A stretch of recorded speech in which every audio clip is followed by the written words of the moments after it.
مرحبا وكان الله المسلمين واشفي مرضى المسلمين واخر دعوانا ان الحمد لله رب العالمين. So tonight, inshallah, I was asked by folks in the masjid to talk about one of the celebrations coming up with respect to the children, which is Halloween, which is celebrated on Tuesday. And then, inshallah, there will be time, and we can go back to the seerah where we left off, which was the outcomes of Badr. So we spent about four episodes, so to speak, on Badr, and now we're going to talk about the outcomes. We'll review quickly what we said last time, and then we'll go over the outcomes. But let's spend a minute just to talk about Halloween for a second, and let's make this as interactive as possible. So the first thing I'm going to ask is, what constitutes, just throw up answers, what constitutes someone's identity? What is part of someone's identity? Just give one response. Culture, Muslim, so deen. Ego. Sorry? Ego. Ego, okay, ego, wow, okay. Your actions. Your actions. Society. Society. Desires. Your celebrations, desires. Ideology, all of these are great answers. All of these are great answers. So let's pretend for a second. Let's take what you said and just apply it. Someone is Italian, lives in Rome, works as a baker, got 12-year education, and traveled to Germany once in their life, has a certain identity.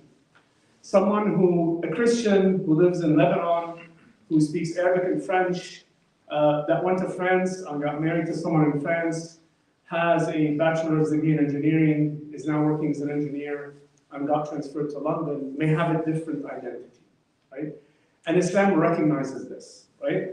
And the hadith of the Prophet ﷺ, and Quran, by the way, explains that people come in different identities. People may come in different identities. In fact, in the hadith of the Prophet ﷺ, he says, Allah subhanahu wa ta'ala created people on different norms. You know, sometimes they joke, they say, if you're from the Mediterranean area, you're very hot-headed. Like, you know, you're Egyptian, or you're Italian, or you're this, or you're that, right? But maybe if you come from, like, Scandinavia, you come from Sweden or Norway, you're very calm. You take things much easier than the people, you know, than the Arabs, or the people, like, whatever. So people come in different identities. So identities are formed also from experiences, okay? So if I go back to the Italian example, or to the Lebanese Christian example, one person got divorced, and they had 2 kids, and they, you know, left their job, and they started a business, will evolve their identity, versus another person that got married, has a stable family, has a car, and only had one move to a different city 30 kilometers from where they live, may have a different identity. So identities are also created based on, if we do this like a formula, it's A plus B plus C minus D minus E minus F plus G plus H.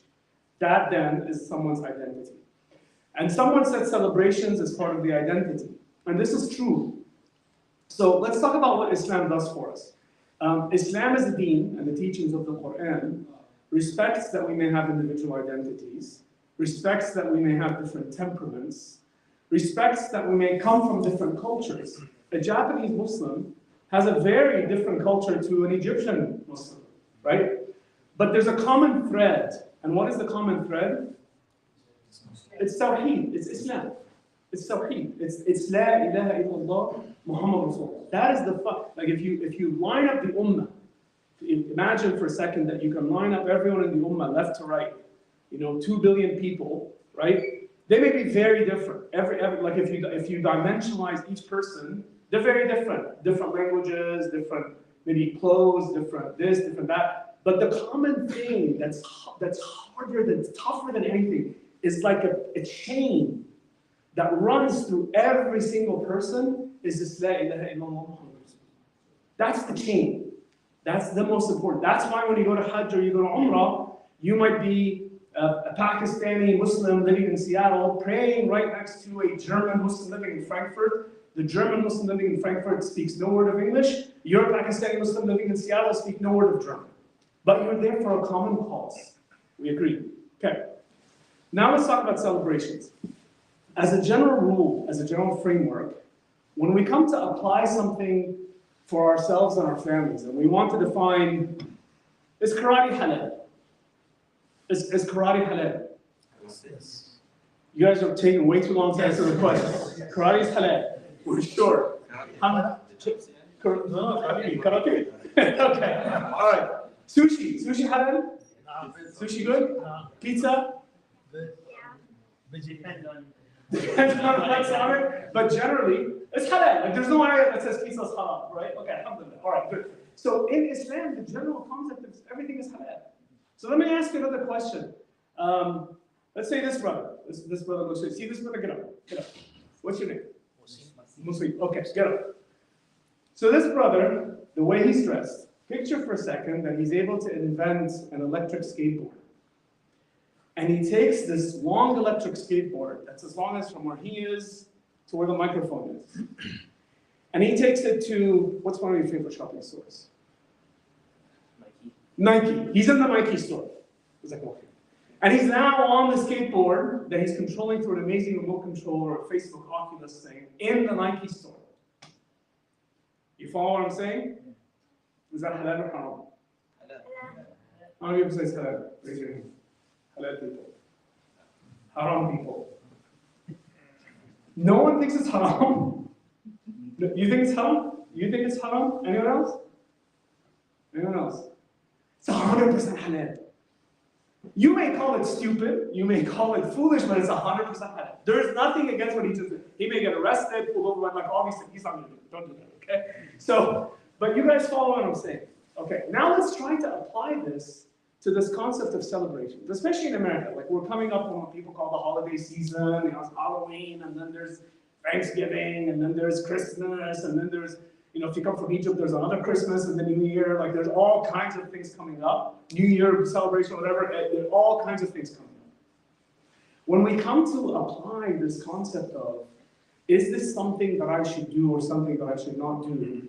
I need to externalize, is this thing based on my knowledge of Islam going to help my Muslim identity that ties the chain of the whole ummah to La ilaha illallah Muhammad Rasulullah? Or does it weaken the chain? Does it get rusty where I'm standing? Right?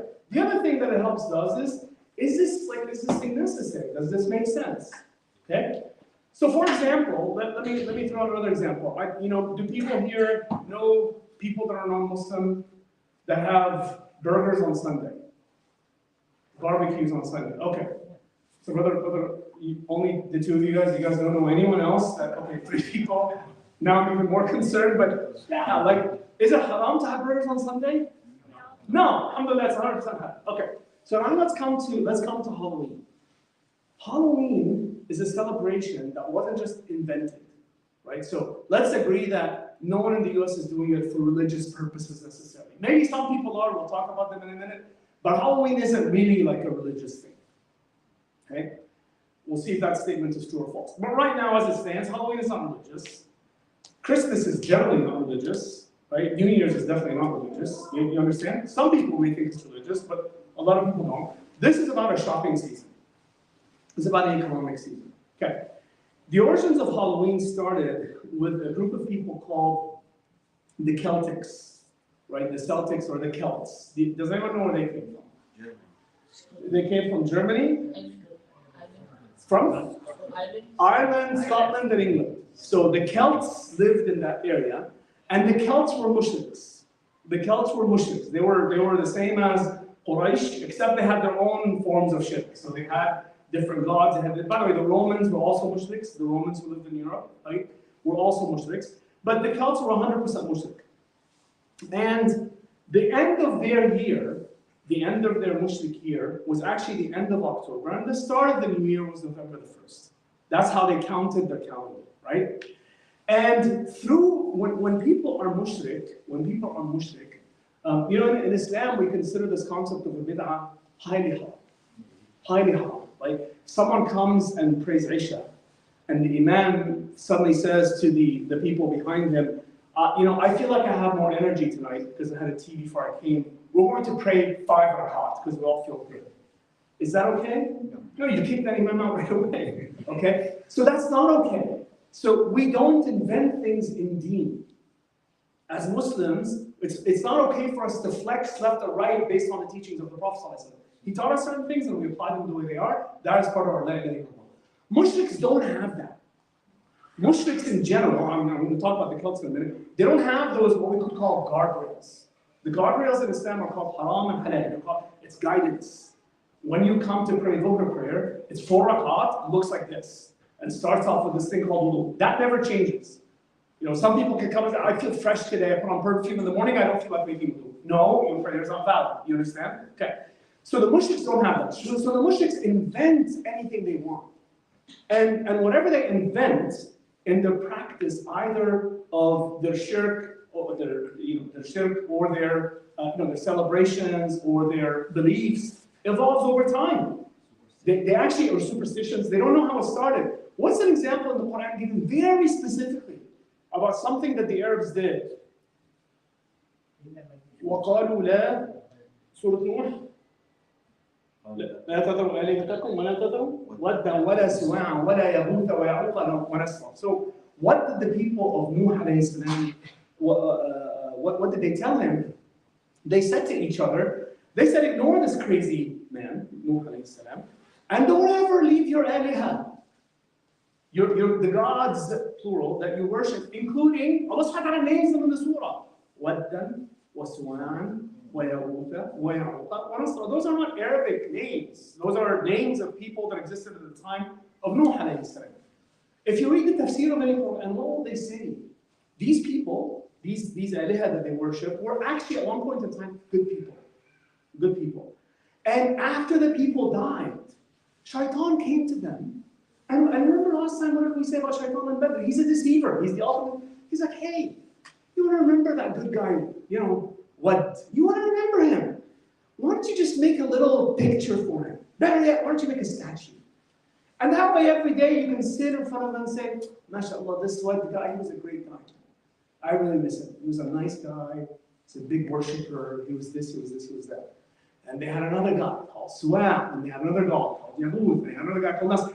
And over time, what actually happened, just to give you another sense of what happens, what I added with shirk, these things that were originally human beings, that they converted to statues, they evolved them, they invented that they all had superpowers, and these superpowers came from animals. So one represented a land animal, a ferocious lion, one represented a big eagle, Nasr looks like an eagle with a human head, and this and this and that. So over time, people of shirk, generation after generation after generation, they devolve even more, right? So these people had this invention that the start of the year was November the 1st. The invention they came up with was that the god of the dead, and they had a name for him. They called him Samahim, the god of the dead, used to come out on that night and check on people. And he would send agents on that night. So evil spirits would come to the surface of the earth on this particular night, right? On this particular night, and they would terrorize the people of the earth. They would terrorize the normal, nice Celtic population of the earth. They would scare them, right? And the only way to protect themselves from them was to do what? To light the candle. Okay, wait about lighting the candle. Wait on that. That is one of the techniques that they did. But what was the most important thing? So to protect yourself from the god of the dead, and the evil spirits that they brought to scare people, what would they do? They would wear masks. They would wear masks. So the idea is, if the evil spirit or this god of the dead, whatever, that comes to scare me, and I have a mask on, and the mask is scary, they don't recognize that I'm a nice Celt. They think that I'm one of the crazy spirits, so they leave me alone. This is actually where the costumes come from. The idea of the costume of Halloween, that's where it comes from. It comes from the Celtic people, right? Now, the other thing that they did was what this brother just said, which is this idea of fire, right? So the idea of fire is to heave away the evil spirits. So in general, in any shirki religion on the earth today, people will generally do two things to protect themselves, okay? Someone said offerings. Who said offerings?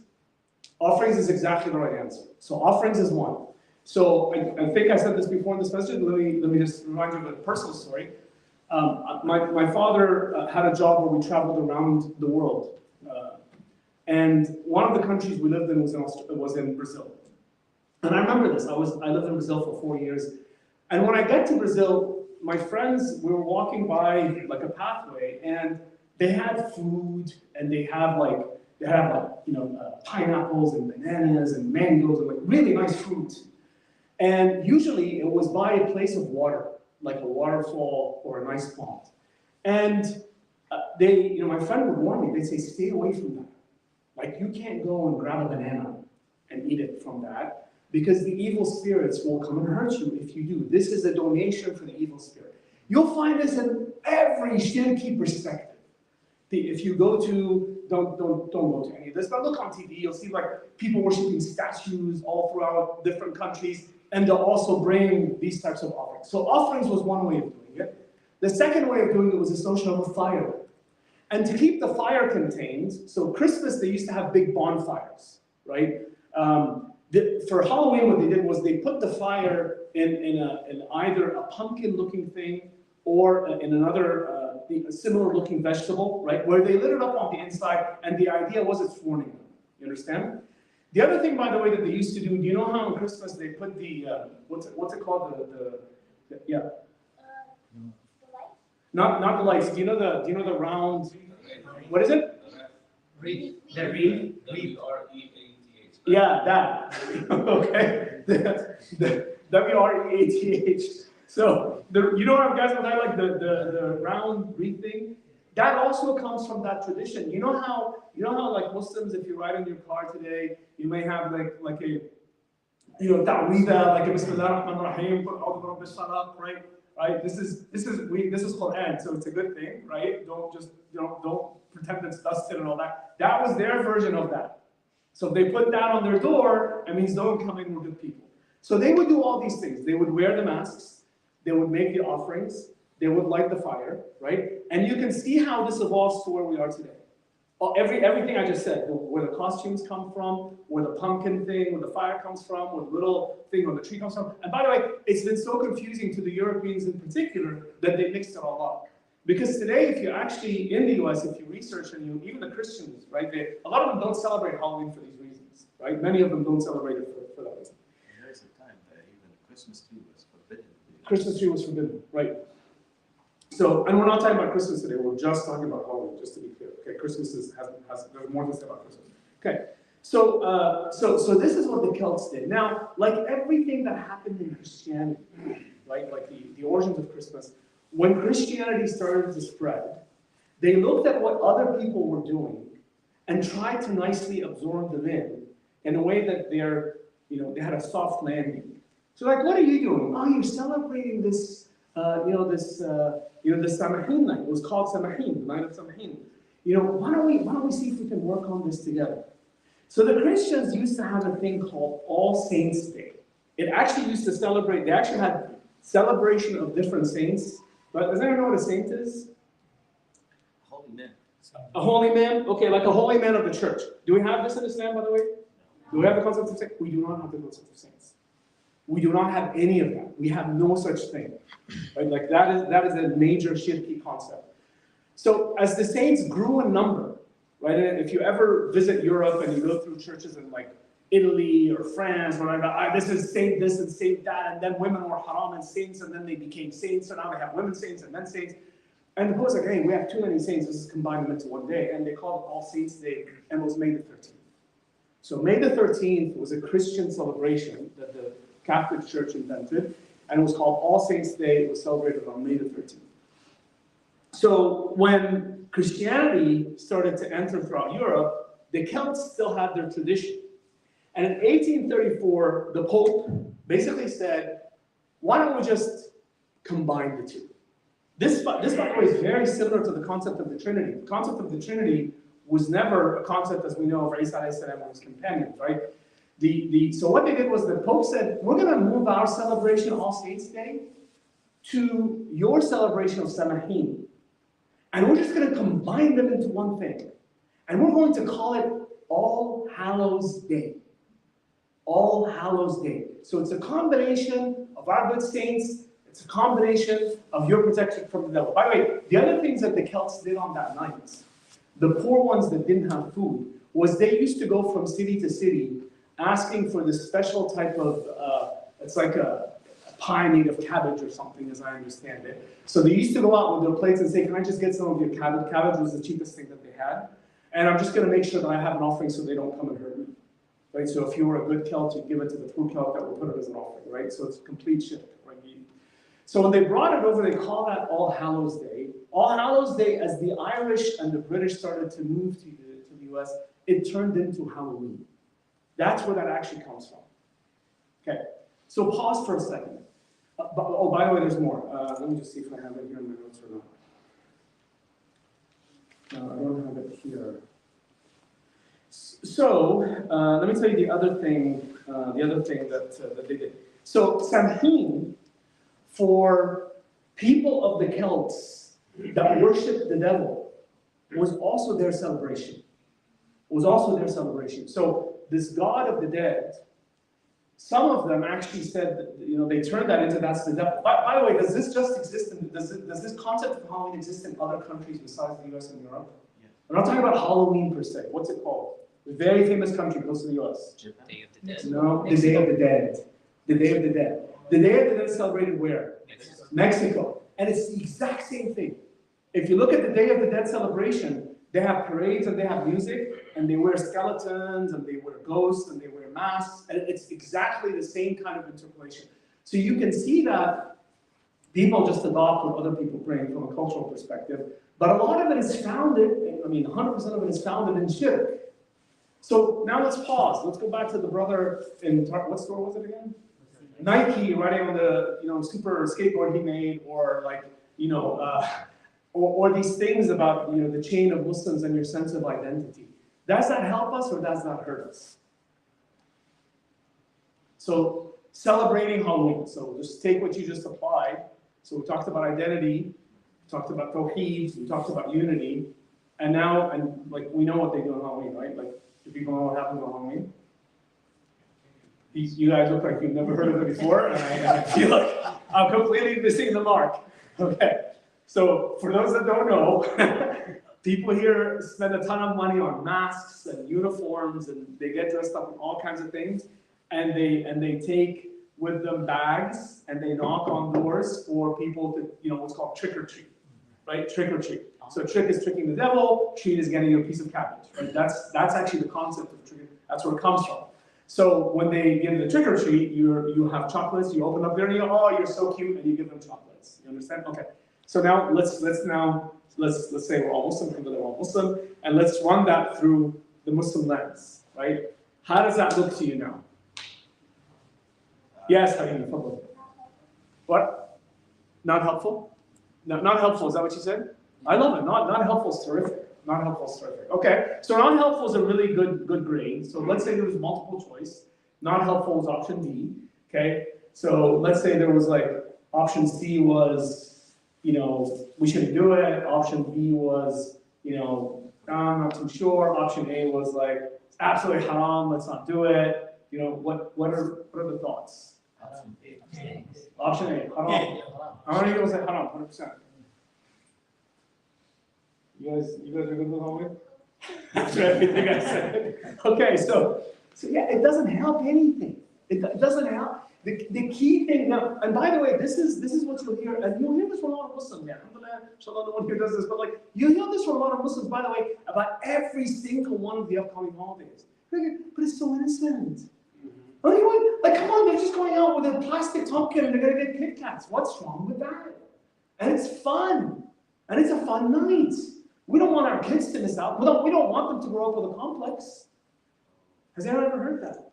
Yes. Yeah, many people have this logic. By the way, they have it about Halloween, they have it about Thanksgiving.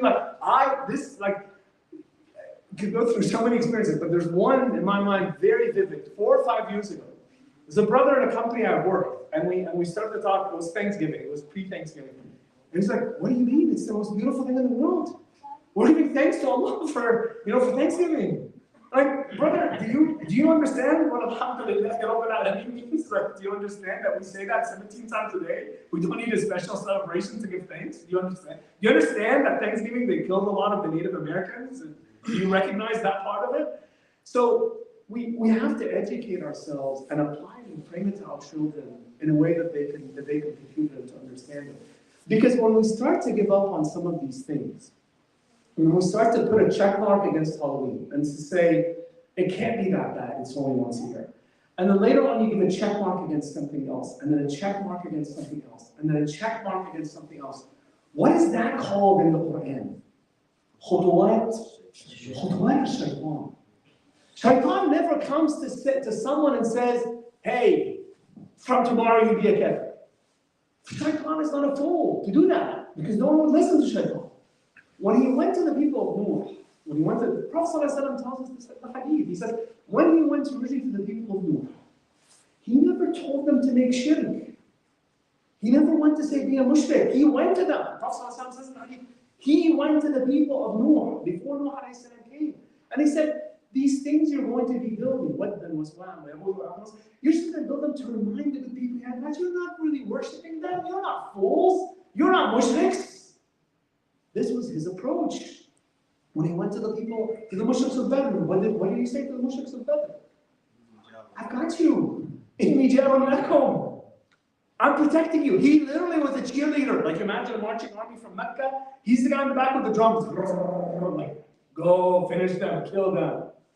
And then what happens? He's the first one to take off. You understand? So this, you know, and you can go through, by the way, the deception of Shaitan, even in the Quran with our father, ﷺ, with Adam, ﷺ. What does Shaitan do to lead him to the tree? What does Allah subhanahu wa ta'ala say to them? فَدَلَّهُمَا Surah Al-Araf, on the second page. فَدَلَّهُمَا بِغُرُورٍ. What does دَلَّهُمَا mean in Arabic? Huh? Led them. Is that what you said? Yeah, he led them. دَلَّهُمَا بِغُرُورٍ. Led them بِغُرُور means like with a sense of confidence. So they didn't feel bad about what they were doing. You know what this word دَلَّهُمَا means in Arabic? How many people here speak Arabic? Yeah, No? that's when they were lost. And that he showed. Not lost. It's a different. Huh? Beaten. Beaten? Beaten. Beaten. Bait. Oh, bait. I love that word. Baited. Yeah. Baited is, you're exactly on the right path. What does the lahuma actually mean? Huh? Misguided them. Yes, that's also true. So like, you know what a dalwa is in Arabic? What is a dalwa? Dalwa. What does it mean? A bucket. A bucket. You know when someone puts the bucket into the well to pull water? What do? They just drop it in at 50 miles an hour and then shove it out at 50 miles an hour? What do? They drop it in, they collect the water, then what do? They pull it up slowly. Slowly. Because they want to make sure they get the maximum water in the bucket. This is fadallahuma. That's this word, that's where it comes from. Allah subhanahu wa ta'ala is saying, like, just like the brother said, he baited them, he deceived them, he let them, he got bilkhurur. Slow, take your time. I'm not in a hurry. I'm not in a hurry.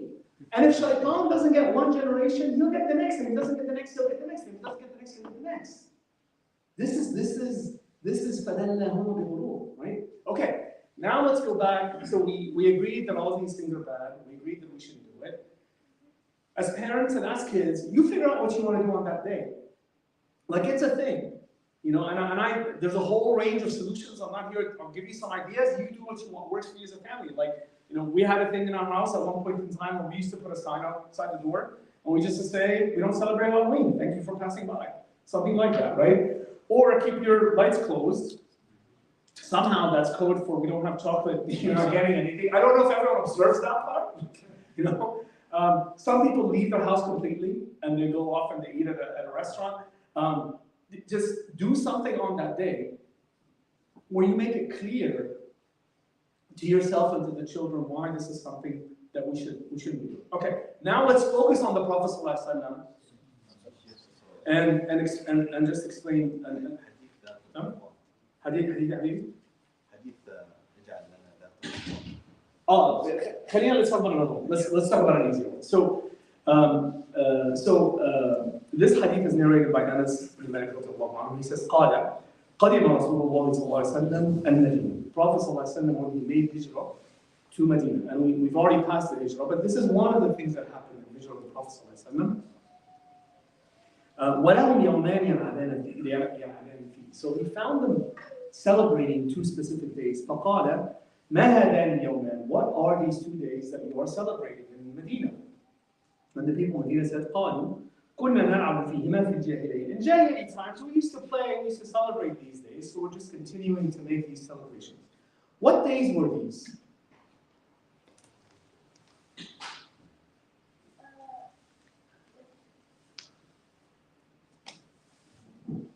Okay, think about it some more. Any other offers? What days were these? Because the rest of the hadith is easy. We know the rest of the hadith, right? What did the Prophet ﷺ tell them? What did he say? He said, Allah has given you a much better alternative. And what are they? Eid al-Fitr, Eid al-Adha. So the Prophet ﷺ basically said, cancel all of these things that you're doing off the list. Halloween, blah, blah, blah, blah, blah. And celebrate two things in a major, major way. Eid al-Fitr, Eid al-Adha. By the way, just before we're going to go back to what days are these, but let's just go back to one of the things that we don't do sometimes, or you see Muslim families not do enough of, is making a really big deal of Eid al-Fitr and Eid al-Adha for the kids. Like, make it a big deal. Make it a big deal. Have them do whatever. Like, if they want to wear Spider-Man outfits, I don't think that's a terrific idea, but let them do what they want to do. Make it a big deal. Buy gifts, buy new clothes, give them money, take them out to eat, make the Eid for us a big deal. Because otherwise, all they see is just another day passing by, and they see all their kids in school having fun and dressed up as a monster and doing this and doing that. And that's not fair. So we have to, as parents, as adults, make sure that the kids, Muslim kids living here in this country, make sure they know how to celebrate. Okay, let's now go back to what days were these, because that's important. It gives us a hint of some of this. They were actually days that the Persians used to celebrate. Nairuz. What is Nairuz? Is still celebrated until today. What is that? The celebration of fire of the Persians. The Persians sometimes called the Persian New Year. Now, the Persians used to worship fire, and they had their own New Year, and they had two celebrations. They had this. This one was called Nairuz, and the other one was called Fairuz, I think, or whatever. But one basically celebrates like the start of the year, one celebrates the start of spring, and both came from the Persian Empire. What message does that teach us? This hint about what days were they? Why is this important for us to know today? Because culture is important. And when culture comes from a superpower, like the Persians, compared to the Mushriks of Mecca, they go, what a cool thing that is. Why don't we celebrate that here? Why don't we celebrate that here? Jeddah, Saudi Arabia, let's have a major celebration for Halloween. It comes from America, it must be beautiful. But the English invented this thing called rock and roll. There's a band called the Beatles. It's a wonderful thing, let's adopt it here. So the notion of cultural influence and impact is still going on. And now it's easier than ever because you have it on Instagram and TikTok and everything else going on. But this is an example at the time of the Prophet ﷺ where the Arabs didn't invent it. The Arabs didn't come up with these celebrations. They took it on from an empire that was next door. Right? They just took it over from them because the others are cooler and nicer and more powerful and richer. So hey, we should just adopt the same thing that they should adopt. So the Prophet ﷺ specifically told us not to celebrate anything besides Eid al-Fitr and Eid al-Adha. There's another, we'll talk about this thing real quickly. So there's an ayah in the Quran in Surah called Surah Al-Kahf. How many people memorize the Surah called Surah Al-Kahf? Raise your hand if you memorize the Surah. Okay, 3 people. This is very concerning. More people need to raise their hands next time when I ask the question Surah Al-Kahf. Please go memorize it. Very easy Surah to memorize, inshallah. So Surah Al-Kahf has the story of the people of the Kahf. How many of you have heard of the people of the Kahf? Just so, okay, good. So what's their story? They were a bunch of bros. You understand? They weren't like older men like me with white beards. They were like a bunch of bros. They were literally in their teens. And what happened with them in particular, just very quickly to revise the first two pages of the surah, is that in those times where they lived, and a lot of people say, were they Jordan, were they Turkey, like who cares where they were? But the bottom line is that an invading army came in, probably a Roman army, right? And they were known at the time of the Prophet ﷺ. This is one of the questions that the Jews tested him with, the Yahudi tested them when. The Yahudi were like the arms dealers of the Meccan Quraysh. So they would say, go and ask him if he knows about the people in the cave. Go and ask him about the men that conquered the east and the west. If he doesn't know these answers, then he's lying. He's not a real prophet. This was one of the questions that they asked him, right? So it was known to the Yahudis. And they said to him, and so their story in a nutshell, Allah subhanahu wa ta'ala gives the Prophet ﷺ the answer to his as story number one of the multi-episode surah. But story number one is about this group of bros where their city gets overtaken by the Roman forces. Now, in those days, when a force comes in that takes over the city, it wasn't just about taking over the city, it was about you adopted the deen of whoever the leader was when they came into the city. So if they came in with a huge, Roman eagle, like, okay, it doesn't matter what anyone was doing here before, you're now going to start to worship my eagle. You understand that? And this is what happened to them. So they came over, took over the city, so now they're invaders. Number two, they start to change the deen of the people. Number three, just to prove that everyone loves this new deen, you're going to start to celebrate what we celebrate. It's at that point that these kids escape. Okay? They run away, they go to a cave. Allah subhanahu wa ta'ala puts them to sleep, so we all know that part of the story. And Allah subhanahu wa ta'ala gives descriptions of how the dog was guarding the cave, and he would move their bodies left to right, and that the sun wouldn't move over in a way that actually it devolved the bodies, right? Allah subhanahu wa ta'ala describes all this on the third page up at the top. But we get to an ayah,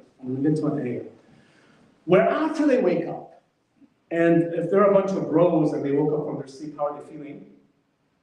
Hungry. They're feeling hungry, like, let's find some tandoori chicken. I'm starving, right? We left the city yesterday, we went on this massive hike, we got in this cave, my mom isn't here to cook. Someone get us some food, right? So they're hungry, right? So, what do they say in this ayah? They say,